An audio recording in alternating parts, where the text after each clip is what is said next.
How outside the box is this Balotelli addition, Gab? I mean, he said all the right things. He said all the right things about wanting to come back.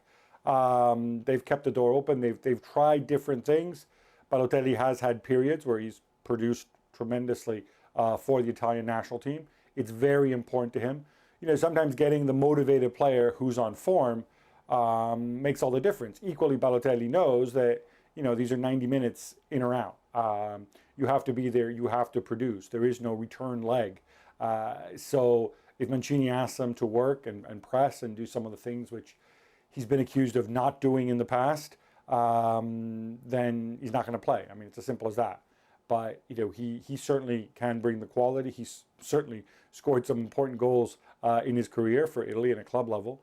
So I don't see why Mancini wouldn't be keeping all his options open. It's the great thing, isn't it, about this format? One and done. That's it. You've got to leave it all out there on the field. I think it's a really interesting prospect, given you have, well, certainly in this instance, big countries against relative minnows, and then the two coming up against each other with everything at stake. And Richard Boyce spoke about Ronaldo, the European champions in Italy, and what it counts for.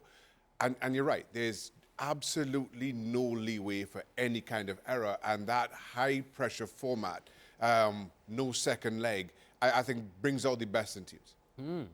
Or the worst.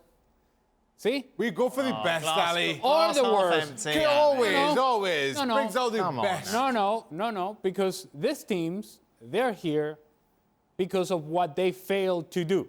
Not because they achieved something, it's what they failed to do. Both of these teams, Italy and Portugal, were in a position to qualify to the World Cup. And post-Euros, well, Italy won 1 of their 5 games in qualifying. Okay, so they find themselves in this high-pressure situation because they deserve to be here, right? Portugal, the same thing. At home, all you need is a draw against Serbia, and that's the way you play. Hoping for a draw rather than winning the game at home against Serbia. You were defending in the end, hanging on. You give up a late goal, and here you are. So high-pressure situation, yes, tends to get the best out of players, but players that are coming in with baggage, players that are coming in because they have failed, and that's why they're in this situation, that's when I think that pressure can be so suffocating for both Italy and Portugal. They have to be able to overcome that if they want to qualify to the World Cup. And of course, thank you very much for watching ESPN FC on YouTube. For more highlights, analysis, and exclusive content, be sure to subscribe.